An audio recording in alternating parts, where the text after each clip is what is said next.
이런 말들이 있거든요. 예, 영어하고 수학은 어느 정도는 만들 수 있다. 열심히 시키면 만들 수 있지만 국어는 만들기는 상당히 좀 힘든 과목입니다. 국어는 스스로 하게 만들어줘야죠. 스스로 예, 하고요. 예, 남이 억지로 막 이건 이거야라고 떠먹여서는 절대로 불가능한 과목.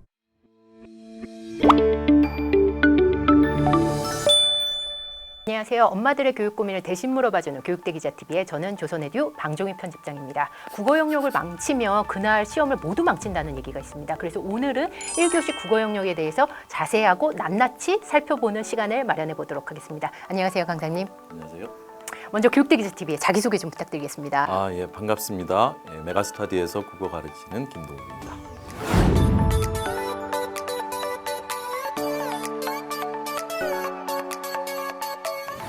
먼저 2022학년도 국어 영역에 대한 얘기를 안 하고 갈 수는 없을 것 같아요. 지난 19학년도부터 국어 영역이 굉장히 어려워졌다. 불국어라는 얘기가 계속 나오고 있거든요. 왜 이렇게 어렵게 학생들이 체감을 하는 걸까요? 이때까지 국어 영역이란 것이 지문이나 보기를 보면 정확하게 답을 나름대로 읽어낼 수 있는, 뽑아낼 수 있는 그런 문제였다면 올해는 그렇지 못한 건 아니지만 뽑아내기가 상당히 시험장에서 힘든 상황이었어요. 배경 지식 이런 것들이 필요하다라는 표현도 쓸 수 있는데 그래요? 예. 근데 이제 이 문제를 어떻게 해결할 것이냐가 문제인데요. 예. 제가 보기에는 올해는 EBS 독서에서 많이 반영됐어요. 연계가 많이 됐나요? 네. 그러면 더 학생들은 그 수능 특강이라든지 이걸 봤을 테니까 더 친숙해야 되는 거 아닌가요? 왜 더 어려운가요? 왜냐하면 학생들이 EBS 독서가 이때까지 반영이 많이 되지 않았기 때문에 문학적인 측면에서 신경을 많이 썼어요. 저도 실제로 독서는 한 번쯤 읽어봐라 라고 얘기했지 그걸 뭐 달달 외워라 이런 얘기는 한 적이 없거든요.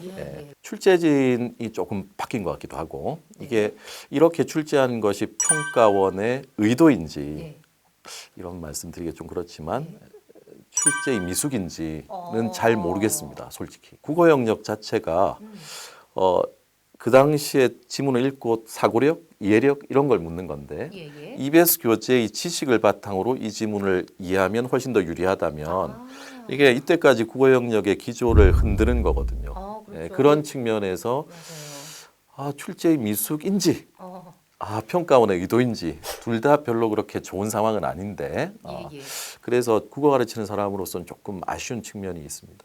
저도 못 풀었을 거예요. 시험장에서. 그래서 지금 1교시 국어 영역 보다가 포기하거나 아니면 좌절한 친구들이 너무 많더라고요. 그래서 1교시를 국어를 바꿔야 된다. 한국사부터 풀어야 된다. 뭐 이런 얘기까지도 나쁘지 않다고 생각하세요. 저는 이번 연도처럼 출제하시는 분과 학생들의 체감에 이렇게 격차가 발생한 건 처음이지 않은가. 가장 극심하게 나타나지 않았나. 특히 다른 과목보다 국어에서요. 수능 출제진들 분들께서 EBS는 학생들이 다 보는 교재니까 여기에서 내면 이 정도는 뭐 알겠지라는 전제에서 내지 않았을까.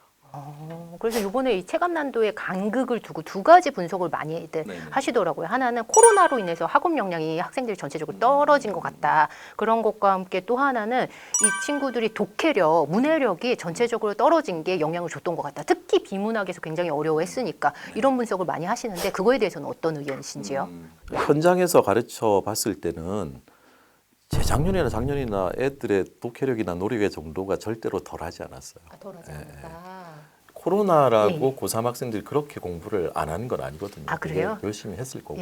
혹시 선생님 강의 듣는 친구들 잘하는 친구들 아닌가요? 물론 그럴 수도 있는데 그래도 전반적으로 그렇게 큰 유의미하게 격차가 났다고는 생각하지 않고요. 근데 예전보다 글을 읽는 경험이 훨씬 떨어지지 않았나요? 예를 들면 뭐 예전에는 궁금한 거 있으면 네이버에 물어봤는데 요즘은 유튜브에 물어보고 그리고 그것도 유튜브에서 스킵하잖아요. 그리고 중요한 내용만 솎아내고 그러다 보니까 전체적인 글을 아우르면서 처음부터 끝까지 읽어내는 능력은 좀 떨어진다 이런 분석들이 있거든요. 그렇죠. 그런 능력은 떨어지지만 필요한 정보를 뽑아내는 능력도 훌륭한 능력이니까. 그것도 그렇죠. 그러면 그게 수능 국어에서는 중요한가요? 수능 국어에서는 근데 둘 다 중요하죠. 그런데 전체적인 지문을 읽어낸 능력도 상당히 필요하죠. 지금까지 많은 친구들을 보셨을 거잖아요. 선생님은 수능 1등급을 계속 유지를 잘하는 친구들은 어떤 좀 특징이 있던가요? 학생들이 이제 그걸 독서 가지고 포함해서.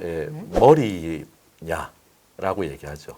타고난 타고난 거냐, 머리다. 타고난 거냐. 라고 얘기하는데 그런 것보다는 좀 차분하게 읽어낼 수 있는 그러니까 이 인내력 같은 게 필요하잖아요. 예. 예를 들어 뭐 소설도 한 100페이지쯤 되면 애들이 잡기 힘들어요.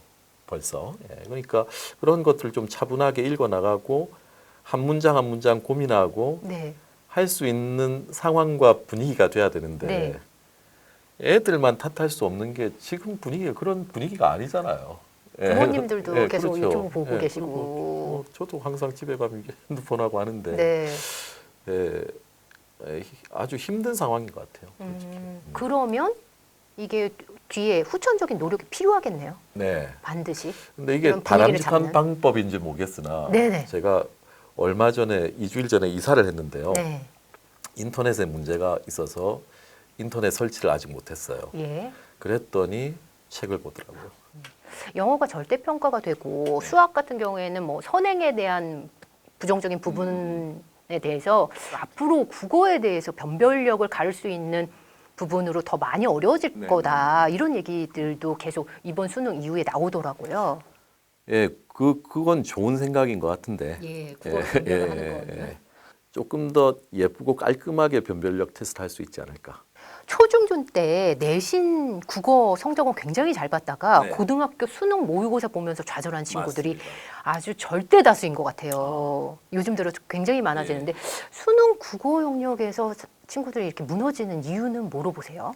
전 내신 국어하고 수능 국어는 완전히 다른 과목이라고 생각하셔요. 뭐 문학 작품이 똑같아도요. 네. 좀 교과서에 일단 있는 작품이고 네네. 선생님이 수업하신 작품이고 정리해 주신 작품이고 그렇죠. 그러니까 이게 결국은 그 내신 국어라고 하면 다 물어봐도 암기예요라고 얘기해요. 아. 예. 서술형도 웬만하면 다 예시 답안들이 나오잖아요. 그렇죠. 예. 그러니까 그걸 암기하는 거예요. 또 자소서에 친절히 해설이 돼 있죠. 그렇죠. 그러니까 교과서 국어를 제대로 공부하려면 일단 먼저 자기가 읽고 예. 생각하고 맨 교과서 그대로 예. 그렇게 할 수 있어야 되는데 네. 지금 상황이 그렇지 않잖아요. 아니죠. 그러니까 내신은 잘 받아야 되고 그러니까 이건 결국은 국어를 텍스트로 했지만 이건 암기력 테스트인 가능성이 상당히 크다고 생각합니다. 예. 물론 수능의 문제 유형처럼 내신이 요즘엔 나와요 이제. 그래요. 그럼에도 불구하고 학생들의 입장에서는 이건 암기죠. 그리고 중학생 때는 거의 이런 습관, 지금 네, 암기하는 그렇죠. 습관이 네. 묻어 있다가 고등학교 때는 다르잖아요. 네. 그러니까 여기서 간극을 느껴서 그렇죠. 수능 성적이 국어는 못하는. 암기는 아니니까. 예. 물론 내신 잘하는 학생이 수능 잘하는 경우 많아요. 왜냐하면 성실성, 뭐 집중력 이런 것들이 이제 기본적으로 깔려 있으니까.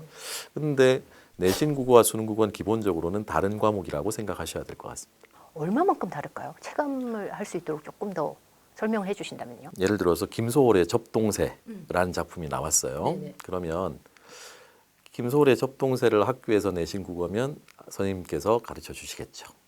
한의 정서가 뭐냐, 예. 7호조 3보가 뭐냐, 민요조 뭐 이러면서 쭉 다 정리를 하시겠죠. 그러면 애들은 김소월의 접동새에 대한 얘기, 작품 그 자체에 대한 해석보다는 그냥 그거 받아 적기 바쁜 게 현실인 것 같아요.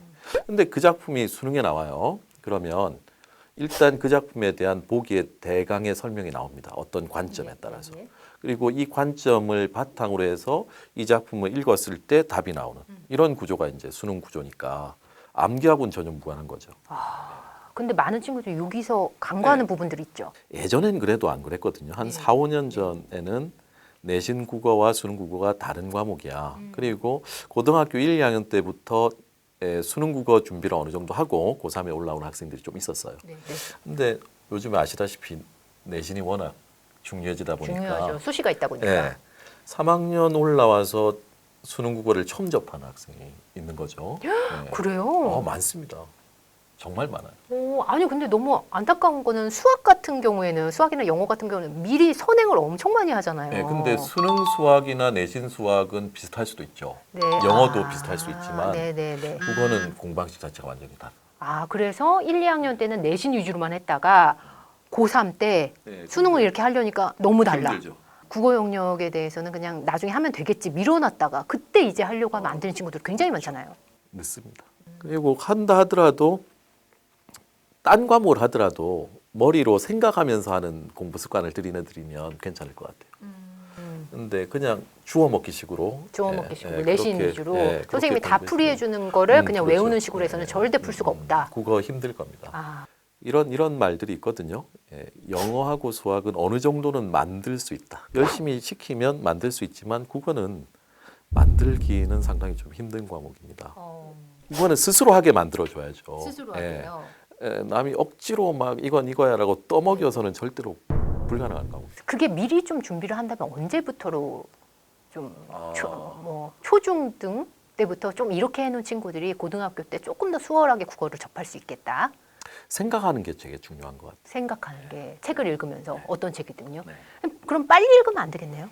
빨리 읽는 걸 뭐라고 하죠? 속도?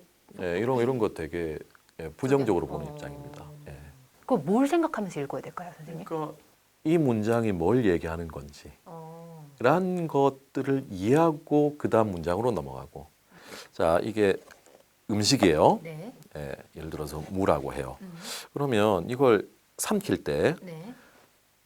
이 씹으면서 소화 효소들이 막 나올 거잖아요. 그렇겠죠. 네네. 근데 이 소화 작용이 독서인데 네네. 이런 거 없이 그냥 삼키면 탈이 나겠죠, 당연히. 그럼요. 예. 그러니까 요 소화 효소 뭐 이런 것들, 이런 것들이 실제로는 사고력인데 예. 이런 것들을 많이 할 수 있도록 어릴 때부터 습관을 좀 들여줘야 될 것 같은데. 그래서 밥 먹을 때도 천천히 먹으라고 하잖아요. 네, 그렇죠, 맞아요. 근데 빨리 먹어가지고 네. 탈이 생기는 거죠. 고3 때도 마찬가지예요. 음. 그러니까 그 수험생들이 제일 국어에서 가장 힘든 게 이제 시간이거든요. 예. 시간 관리 싸움. 시간만 많이 주면 다 풀 수 있을 것 같은데 시간이 딱 정해져 있으니까 이걸 이제 빨리 읽어서 해결하려고 한단 말이에요. 빨리 읽는다. 근데 오히려 빨리 읽으면 예. 문제 풀다가 여러 번 돌아가요. 그러니까 제가 예전에 점수대가 비슷한 학생들을 놓고 네.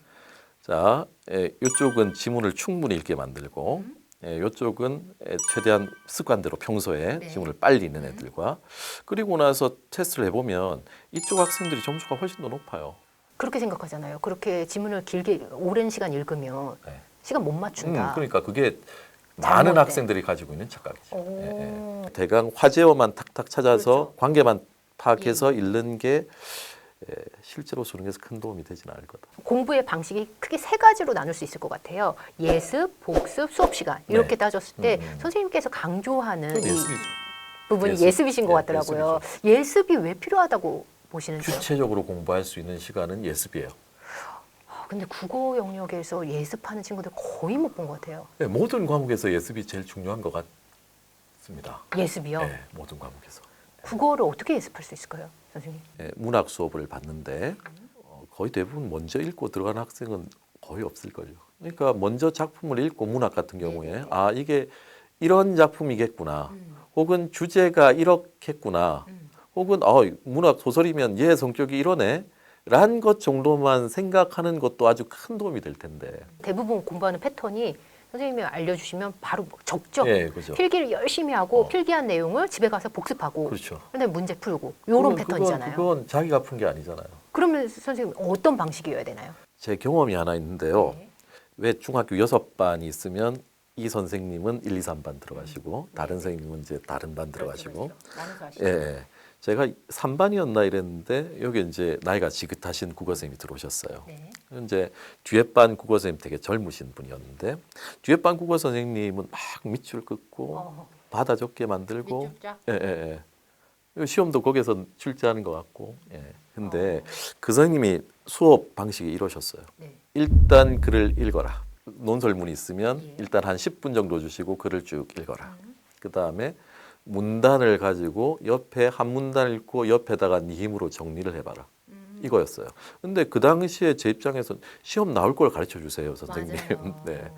이라고 생각했는데 뒤늦게 대학 졸업하고 국어를 가르치려고 생각하니까 그 방법이 정말 옳은 방법이었던 것 같아요. 그 방법이 정답이다. 근데 뭐 그 방법은 한계가 있죠. 열심히 하는 애들은 효과적이지만 그렇지 않은 애들은 뭐 제대로 안 될 수 있으니까 그렇지만 제대로 하는 학생이라면 그 방법이 가장 효과적이었던 것 같아요. 교과서를 놓고 네, 본다면 네. 교과서를 미리 한번 살펴보고 네. 그럼 수업 때는요? 수업 때는 자기가 생각한 게 맞는가 확인하는 거예요. 아, 네. 내가 이렇게 생각했는데 네. 이게 선생님께서 어떻게 해석하셨는지 그렇죠. 비교하는 거예요. 그게 훨씬 더 수업에 몰입도가 생기죠. 예습 수업 시간 복습이 어느 정도 10으로 따진다면 어느 정도일까요? 저는 7대 2대 1. 네. 예습이 7이고 네. 수업 시간 2고 네. 복습은 1이다. 네.